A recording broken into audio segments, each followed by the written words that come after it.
Bonjour, je suis Michel Rommel, semi-coquillage sur Instagram, et je vous présente le podcast Profession Podcasteur. Vous voulez savoir comment ça marche un studio de podcast ? Comment on y parvient ? Est-ce qu'on est aidé ? Comment est-ce qu'on choisit nos thèmes ?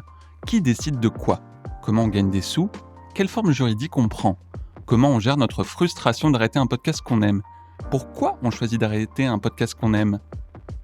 Quand on a une actu, Louis Duruflé et moi allons vous expliquer comment on est parvenu à monter le studio Flamboyance.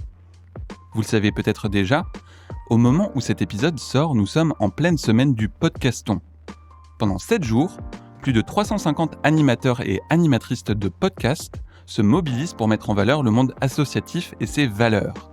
C'est une belle mobilisation et il était naturel que Profession Podcasteur y participe. Pour cet épisode spécial podcaston de Profession Podcasteur, nous avons décidé de mettre un coup de projecteur sur le GAPAS. Le GAPAS est une association qui propose diverses formes d'accompagnement pour des personnes en situation de handicap, enfants et adultes, à travers la gestion de 40 établissements et services sociaux et médico-sociaux dans les Hauts-de-France et l'Île-de-France. On en reparle en fin d'épisode, mais dans ce contexte, Louis est allé s'entretenir avec Cécile Turlet, directrice de la communication du GAPAS, ainsi que Florian Collier, Bastien Gournay, Jérémy Lefebvre et Suzy Enzodom, qui participent au projet Radio Pépinière et Audio GAPAS, le podcast du GAPAS. Bonne écoute. Bienvenue, merci de nous accueillir ici à l'IME La Pépinière pour le podcast Profession Podcasteur. Bonjour. On va commencer par un petit tour de présentation. Bonjour, je m'appelle Suzy, j'ai 18 ans.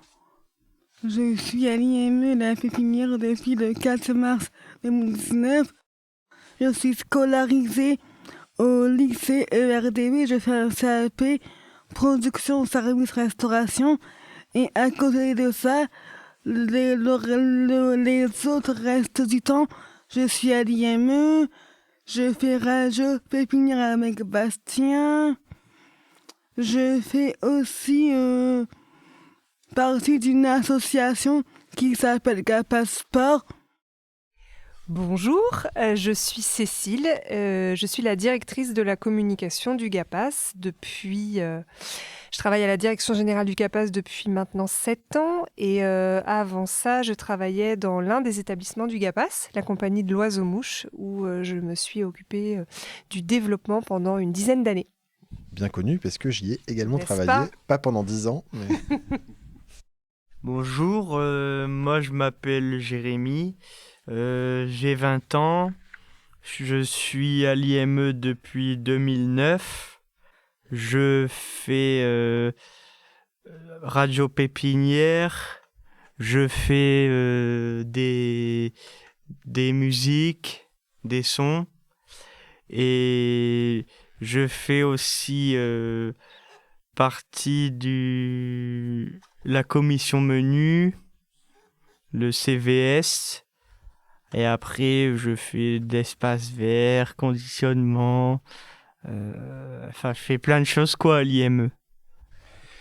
Eh bien bonjour, je me prénomme Bastien, je suis éducateur spécialisé à l'IME La Pépinière depuis 20 ans et je suis également musicothérapeute, donc j'ai la chance d'avoir la responsabilité de l'atelier musique depuis 5 ans. Donc ici, l'atelier musique, on fait plein de musique. Il y a quasiment tous les jeunes de l'IME qui passent par cette salle. Et puis, c'est vrai que j'aide des jeunes comme Jérémy à faire leurs morceaux de musique, des créations musicales. Et puis, aussi, on mène une petite radio qui est sur Bandcamp, qui s'appelle Radio Pépinière. Et avec tout ça, on contribue aussi au podcast d'Audio GAPAS, tous ensemble, en lien avec donc Cécile. Voilà ce que je peux dire de ma personne. Voilà. Bonjour, je me présente, je m'appelle Florian Collier, j'ai 20 ans, je suis à l'IME La Pépinière la semaine et le week-end je rentre à la maison, je fais plein de choses en activité, espace vert, serre, musique. Je joue même du piano. Bastien, il m'aide à avancer sur la musique. Donc, je suis super bien accueilli. Merci.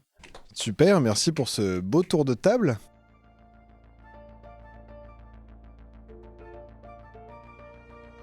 Je suis ici particulièrement parce que du coup, c'est dans le cadre du podcast Profession Podcasteur, qui est un podcast dans lequel on parle de gens qui font du podcast au sens vraiment large du terme. Et donc, j'ai été interpellé déjà par le GAPAS en tant que tel, et puis par les projets Radio Pépinière et Audio GAPAS. Est-ce que vous pouvez m'expliquer un peu en quoi ça consiste, Radio GAPAS ? C'est Audio GAPAS. Ah oui, Audio GAPAS, pardon. Radio. Ah, je me suis fait disputer par mail déjà, et je me refais disputer en vrai. Attention. C'est pas complètement faux parce qu'il y a Radio Pépinière Oui. et Audio GAPAS. Donc Radio GAPAS, ça peut marcher, mais c'est bien Radio Pépinière et Audio GAPAS. J'ai un petit mot sur Radio Pépinière. Radio Pépinière, c'est une émission de radio sous forme de podcast qu'on poste sur Bandcamp, la plateforme musicale. Cette idée est née en 2019 à la suite d'un passage en résidence d'artistes. On avait fait des créations sonores et puis on souhaitait les valoriser. Et une fois que ces artistes sont partis, ils nous ont donné l'idée en fait de les poster sur Bandcamp parce que c'est une plateforme gratuite. Et nous, une fois partis, ces artistes, on a continué à faire nos créations sonores et nos émissions. C'est comme ça que il y a à peu près une douzaine d'émissions, plus des reportages à droite à gauche. C'est assez libre sur le contenu. Donc vous pouvez nous retrouver sur Bandcamp. Et pour Audio GAPAS... Alors, Audio GAPAS, c'est un projet plus récent qui a maintenant un petit 2 ans, qu'on a mis en place en fait parce qu'on réfléchissait à comment mettre en lumière les projets du GAPAS de la manière la plus accessible possible. À l'époque, on développait déjà beaucoup la vidéo, on était présent sur les réseaux sociaux, on avait nos outils newsletter et puis l'audio nous a attirés parce qu'on s'est dit que ça pouvait nous permettre de toucher un public qui avait moins accès au support écrit, voire à la vidéo. Et du coup, on a souhaité développer ce format-là, d'abord dans un premier temps pour nous valoriser tout ce qui se fait au sein du GAPAS, et puis petit à petit pour élargir notre réflexion en nous disant que peut-être ces sujets liés au handicap pouvaient avoir un intérêt à l'extérieur du GAPAS, et que peut-être c'était important de montrer ce qu'on porte en termes d'accompagnement des personnes, mais aussi sur des thématiques comme le sport, la culture, l'éducation, l'accès au travail. Et je trouve que ça ressort dans les présentations là qu'on a eues des personnes qui interviennent au sein d'Audio GAPAS et de Radio Pépinière. Ces sujets-là, en fait, touchent tout le monde. Et c'était important pour nous de leur donner une voix par-delà le GAPAS. Et donc aujourd'hui, Audio GAPAS aborde les sujets liés au handicap, mais pas que, à un niveau plus global. Je me demandais comment on fait un épisode d'Audio GAPAS. On interviewe des gens. On leur pose des questions, ils nous répondent. Et après, on met ça sur Audio GAPAS. Et comment vous choisissez les gens que vous interviewez ? On prend les gens, soit des nouvelles personnes qui viennent d'arriver, soit des personnes qui font un projet, ou soit des personnes qui veulent qu'on présente un projet sur Audio GAPAS, on les interviewe. Ce qu'on peut peut-être dire pour compléter, en lien avec ce que tu viens de dire, Suzy, c'est que sur Audio GAPAS, on a rapidement voulu proposer différents formats. Au départ, on était beaucoup sur les portraits. On voulait mettre en avant des métiers, des profils de personnes accompagnées, des partenaires. Et du coup, on a mis en place ce format portrait, donc plutôt sur un podcast où on est en conversation, un intervieweur et une personne interviewée. Et puis, avec les jeunes de Radio Pépinière, on a élargi vers des formats plus immersifs, en reportage sur des projets spécifiques. Donc là, comme tu dis, Suzy, quelqu'un a envie de présenter un projet ou de mettre en avant une action. On va aller sur le terrain pour l'interviewer ou l'inviter dans le studio pour l'interviewer pour qu'il puisse présenter son projet.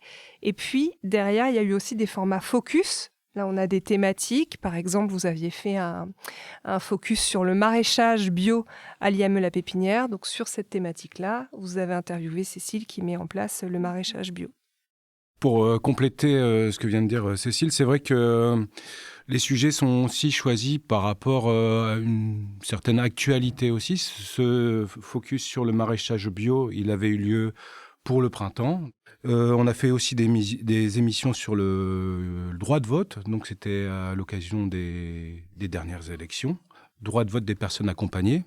C'est très intéressant. Et donc, une fois que vous avez donc choisi les sujets, les intervenants, j'imagine qu'il y a tout un travail de préparation, des entretiens, des questions. Comment vous faites pour ça? Les questions, on les prépare en séance de musique. Par exemple, le mercredi, ce qu'on a fait, c'est que on est venu pour préparer les questions. On s'entraîne. Après, on enregistre les questions. Et une fois que on a les questions que nous on a dit, après, la personne qui vient, elle répond à la question qu'on a posée dans le micro. Donc c'est vrai que pour Audiogapas, pour le moment, on a fait le choix de pré-enregistrer les questions avec les jeunes pour avoir comme un petit filet de sécurité pour que l'interview soit aussi dynamique. Mais à terme, c'est vrai que les jeunes progressent dans leur capacité à mener les interviews et je pense qu'on pourrait aujourd'hui envisager des interviews en live, enfin enregistrées bien sûr, mais sans pré-enregistrer les questions, pour plus de spontanéité encore. Quelle est votre plus grande fierté avec Audiogapas? Moi, à vrai dire, je me suis jamais posé la question. Après, si on a eu des retours ou quoi, je sais pas, mais en tout cas, je suis contente de ce que je fais. Parce que, après, je crois, des fois, on a des retours en disant que les gens ont aimé ce qu'on a fait. Du coup, je suis contente de ce que j'ai fait. Ma fierté, c'est quand j'avais fait un son moi-même. J'avais fait avec le synthé, on avait fait pour les basses, la batterie. Après, on a fait le piano. C'est vrai qu'il s'est chargé de toutes les étapes de la création. Donc en commençant par un thème de piano, ensuite il a fait la batterie, la basse, les arrangements violon, et ensuite on a posé des voix. Et c'est vrai que c'est un sacré cap dans la création musicale qu'a franchi Jérémy sur cette chanson, parce qu'il s'est occupé de la musique. Je n'avais rien à faire, sauf à enregistrer, bien sûr. Je ne sais pas si c'est en rapport, mais aussi moi, ma plus grande fierté, c'est quand on me sollicite pour qu'on me filme, qu'on me fasse des interviews. J'aime beaucoup ça. Pour moi, c'est important. Il y a une émission qui a fort marché concernant Radio Pépinière. C'était pendant le confinement, au tout début du confinement. Et donc, voilà, le grand répondeur. Alors, le grand répondeur, il a eu beaucoup de succès. Parce que chaque personne accompagnée était repartie à son domicile et il y en avait certains qui vivaient encore ici dans l'établissement. Et en fait, on a pris l'initiative que chacun envoie avec son dictaphone un petit message et on a tout compilé dans un grand répondeur que tout le monde pouvait écouter depuis chez lui. Et c'est vrai que ça a redonné du lien et ça a été très apprécié par les auditeurs et les familles de personnes accompagnées. Et ça, c'est une fierté, on va dire que c'est l'émission qui a bien marché. La fierté, moi, c'est surtout les jeunes qui participent et qui sont vraiment partie prenante dans la création de ces podcasts. On a commencé, c'était très difficile de s'exprimer à travers un micro et ils ont super progressé. Et ça, c'est une fierté. Voilà, vous pouvez être fiers, les jeunes. Et alors moi, je dirais la fierté, elle est un peu générale, mais c'est les écoutes d'Audiogapas, elles restent encore confidentielles, même si elles se développent. Et sur les retours qualitatifs qu'on a, moi, c'est d'avoir des échos très positifs à l'interne, de la part des professionnels et des personnes accompagnées qui se reconnaissent dans les formats qu'on propose, mais aussi à l'extérieur, parce qu'on en a eu, et on en a eu quand même pas mal, d'auditeurs qui nous disent mais ça fait écho à plein de choses, ça me parle, ça renvoie à des sujets de réflexion que je peux avoir. T'évoquais tout à l'heure, Bastien, les sujets qu'on a pu aborder, qui ont des liens parfois très distendus avec la question du handicap, et de sentir en fait que ce qu'on peut amener comme réflexion, ce que vous portez les jeunes comme questionnement, ça a un écho en dehors. Je trouve que c'est une belle illustration de ce qu'on défend au sein du GAPAS et de ce qu'on souhaite aussi apporter comme contribution au-delà d'être juste une association qui propose des accompagnements à des personnes en situation de handicap. C'est le plus en termes de réflexion et de sujets qu'on aborde et la manière dont on les amène. Et en plus de votre plus grande fierté, si vous pouviez changer quelque chose, si vous aviez une baguette magique et que vous pouviez changer tout ce que vous vouliez dans Radio GAPAS, vous changeriez quoi ?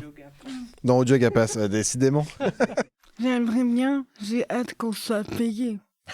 Mais non, mais vraiment, quoi. Ce qu'on fait, c'est un vrai métier et je vois pas pourquoi on travaillerait sans être payé. Peut-être un projet pour l'avenir, pour Audio GAPAS. Complètement un projet pour l'avenir. Non, mais tu as raison. Moi, je suis d'accord avec Suzy. C'est pas la première fois qu'on en parle. C'est vrai que les compétences que vous amenez aujourd'hui, c'est des compétences professionnelles. Audio GAPAS n'aurait pas la même identité s'il était porté uniquement par le service communication du GAPAS. Son identité, aujourd'hui, elle est vraiment colorée des talents de vous les jeunes en tant qu'intervieweurs, de Bastien qui propose toute la coloration technique, musicale, l'environnement évidemment en création avec les jeunes, mais ta part elle est très active aussi et c'est vraiment fondamental et donc il n'y a pas de raison qu'on intervienne nous en tant que professionnels et que les jeunes ne soient là qu'en bénévolat, on est tout à fait d'accord là-dessus. Donc effectivement la baguette magique là, si elle pouvait agir, ça nous aiderait bien, ça nous ferait gagner du temps.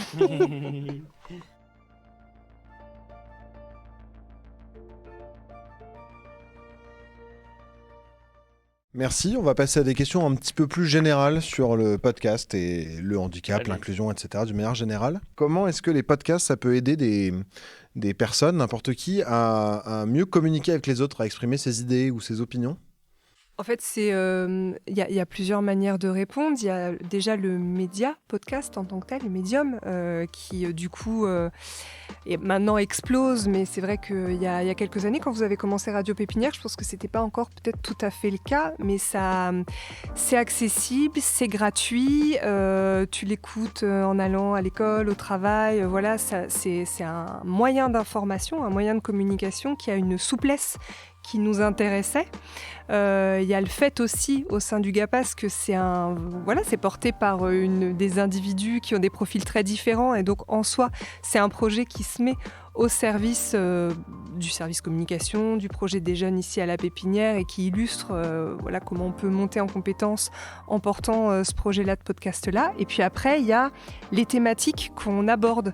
Et comme on l'a un peu amené tout à l'heure, c'était important pour nous, je pense, chacun, de pouvoir parler de ce qu'on fait au sein du GAPAS, nous, comment on porte le projet en tant que professionnel, vous, personnes accompagnées, quels sont les sujets qui vous tiennent à cœur, quels sont vos projets, comment vous les portez, mais de pouvoir aussi donner notre point de vue sur des projets sociétaux et de s'engager sur des sujets qui sont importants dans le champ du handicap, comme par exemple la question des droits.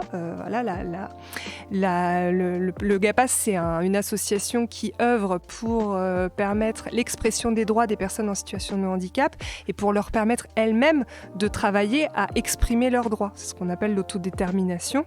Et Audio GAPAS illustre ça par les sujets qu'il propose, notamment, donc, tu le disais Bastien, le droit de vote, c'est une très belle illustration parce qu'il y avait vraiment une carence à cet endroit-là et c'est quelque chose qui a été porté et qui aujourd'hui est possible, mais on le défend aussi ce droit-là dans l'accès à la culture, le droit à une vie affective et sexuelle. On n'a pas encore fait de sujet là-dessus, mais j'espère qu'on en fera un, le sport, etc. Donc c'est un espace de parole libre par rapport à ça et j'insiste sur le fait que c'est une parole libre qui peut être plurielle. Chez Audio GAPAS, vous entendez plein de gens, vous entendez les personnes concernées, les personnes qui les accompagnent et aussi d'autres profils d'individus parce que c'est la conjonction de tous ces gens-là qui fait que les sujets peuvent être portés, quoi. Et plus simplement, en complément, mais je pense que ça a déjà été un petit peu dit, les jeunes donc, qui contribuent à ces formats audio ont énormément progressé dans leur expression orale. Et alors ça sert bien sûr au podcast, mais ça leur sert aussi dans la vie de tous les jours. C'est des jeunes qui savent faire des discours lors d'un pot de départ, mais c'est aussi des jeunes qui savent aller à l'IRTS expliquer ce qui se passe à l'IME La Pépinière avec des formateurs. Et je pense que là, on a une belle valorisation aussi du rôle social que chacun peut avoir à travers ces podcasts, parce qu'ils ont grave progressé sur leur expression. Et du coup, est-ce que Audiogapas c'est disponible sur partout? De quelle manière est-ce que ça aide justement à sensibiliser le grand public aux questions d'inclusion ou de diversité, de handicap? Aujourd'hui, pour être honnête, j'ai envie de te dire insuffisamment. Je voudrais qu'on aille plus loin parce que quand on étudie les écoutes, elles restent confidentielles, même si avec le temps, je pense que le GAPAS véhicule une image assez forte en termes de valeurs portées et d'actions mises en face de ces valeurs. C'est-à-dire qu'on essaye pas juste de dire, mais de faire ce qu'on dit. Et Audio GAPAS, en ce sens, illustre du concret. En fait, en soi, c'est un projet concret, comme tu viens de le dire, Bastien, d'inclusion, parce que les jeunes qui le portent ont, à travers, je pense, Audio GAPAS, la possibilité d'exprimer leur talent et de grandir dans leurs compétences. Donc, en soi, ça illustre des avancées. Et puis, derrière, il y a la manière dont on le porte et les sujets qu'on porte qui font que ça permet d'aider d'aller vers ça. Je ne sais pas si c'est clair, mais... C'est très clair. J'entendais parler aussi d'une saison 2 à venir. Est-ce que j'avais l'impression aussi que ça participait un peu plus? L'idée, c'était justement d'aller un peu plus loin. Est-ce que vous pouvez m'en parler de la saison 2? Comment il me refile Tout le monde te regarde, Cécile. Ouais, c'est ça. Oui, alors je lance, mais après, je veux bien que vous donniez votre avis aussi sur cette saison 2. En fait, c'est vrai Audio GAPAS a commencé de manière très spontanée. Et du coup, les premiers épisodes sont faits de manière aussi très spontanée, très peu montés, par rapport à Radio Pépinière, qui est un projet qui, je pense, a pris le temps d'éclore en termes de format. Nous, on y est allé un peu bille en tête, parce que, je ne l'ai pas dit, la jeunesse d'Audio GAPAS, c'est aussi lié à une volonté un peu plus large au sein du GAPAS de réfléchir au format podcast. Et c'est le directeur général, François Bernard, qui, le premier, s'est lancé là-dedans en lançant son podcast qui s'appelle Handicap Histoire 2, qui consiste en des interviews de personnes qui sont concernées par le handicap ou qui ont un lien fort avec le handicap via un proche ou parce qu'ils sont professionnels du secteur. Et du coup, il a lancé ce projet-là et de voir en fait l'écho que ça pouvait trouver, ça nous a donné à nous l'idée de mettre en place cette chaîne pour le GAPAS, ce podcast pour le GAPAS. Et du coup, pourquoi je dis ça? Oui, la saison 2 d'Audio GAPAS, c'est après, on a fait quoi, une dizaine d'épisodes, je pense. On s'est dit, bon, on s'est bien éclaté sur cette série, on avait besoin d'y aller comme ça, spontanément, et de dire des choses. Mais on s'est dit, on a monté en compétences, les jeunes ont proposé plein de choses. Nous, pareil, au service communication, on n'était pas très aguerris à ce format-là, mais on s'est aguerris avec le temps. On va se reposer un peu et on va reposer nos envies et prendre le temps davantage de construire pour monter en qualité et puis essayer d'aller porter la voix plus haut, plus loin pour toucher davantage de gens. Et donc, comme l'a dit Bastien, là, on va publier sans doute un peu moins. On voulait publier une fois par semaine quand on a lancé le truc. Là, on s'est dit, on va faire un peu moins, mais on va faire mieux. Et du coup, prendre le temps de les construire, de les monter, et puis vraiment pour inviter les gens à embarquer avec nous dans l'univers du GAPAS, les immerger dans notre réalité, pour être dans un dialogue avec eux et que ce qu'on fait leur parle encore plus. Ça veut dire des podcasts plus montés, un univers sonore plus travaillé, plus de place à la créativité des jeunes. Enfin voilà, ce que vous faites aujourd'hui avec Radio Pépinière, arriver avec un son pour proposer des montages derrière. J'aimerais bien demain que ça puisse être le cas aussi pour Audio GAPAS et qu'on puisse construire ensemble là-dessus. Super. Et alors vous, les jeunes, vous en pensez quoi de la saison 2 Tu peux peut-être raconter ce sur quoi on a travaillé tous ensemble avec Bastien, l'enregistrement pour Audio GAPAS qu'on a fait pour Audio GAPAS.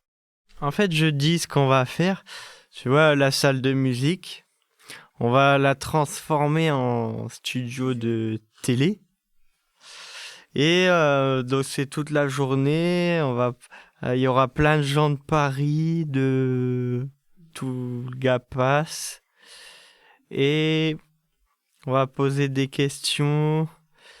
Il y aura François Bernard qui sera là.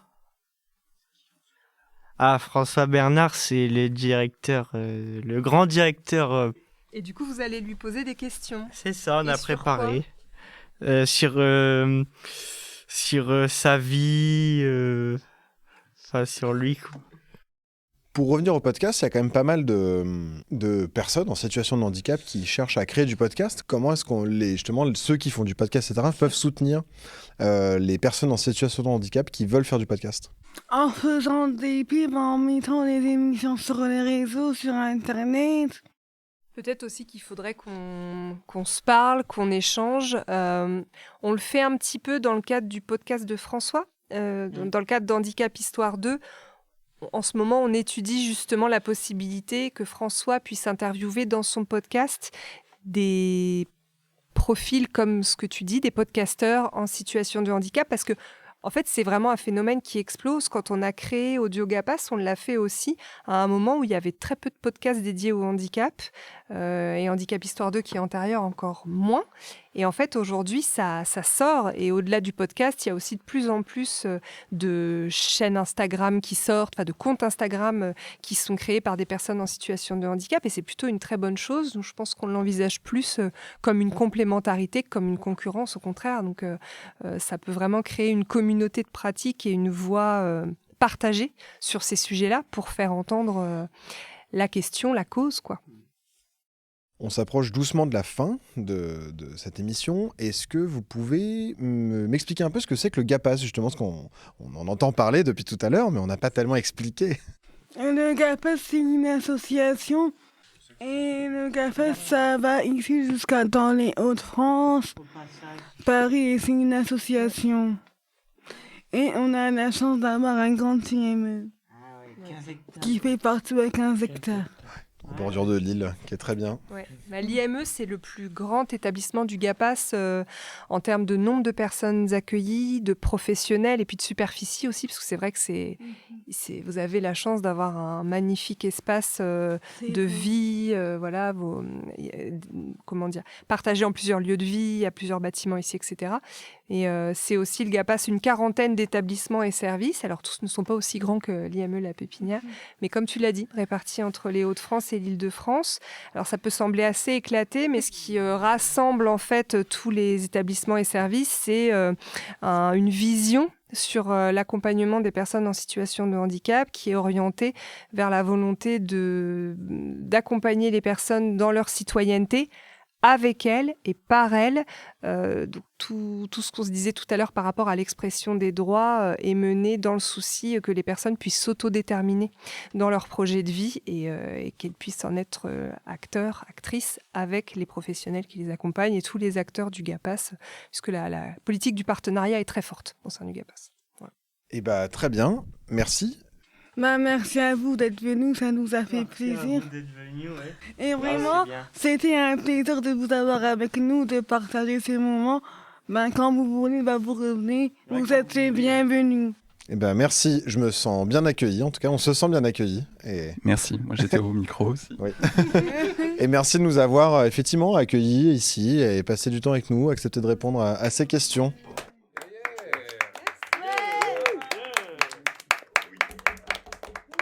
Merci pour l'écoute de cet épisode. J'espère que vous l'avez apprécié et je vous encourage à visiter le site www.podcaston.org pour découvrir plus d'une centaine d'autres associations à travers d'autres excellents podcasts. C'est aussi l'occasion de faire une promesse de don pour le GAPAS. Le GAPAS, c'est écrit G-A-P-A-S. Et là aussi, ça se passe sur podcaston.org. Et surtout, un grand merci à Suzy, Jérémy, Bastien, Florian et Cécile de nous avoir accueillis dans leur bel espace d'enregistrement. Vous pouvez retrouver Audio GAPAS sur toutes les applications de podcast et Radio Pépinière sur Bandcamp. Retrouvez toutes les informations concernant Profession Podcaster sur le site de Studio Flamboyance, flamboyance.fr. Attention, Flamboyance s'écrit au pluriel. Nous sommes présents sur Facebook, Instagram, Twitter, LinkedIn et YouTube. N'oubliez pas de vous abonner pour ne pas rater un seul épisode. Allez, à bientôt.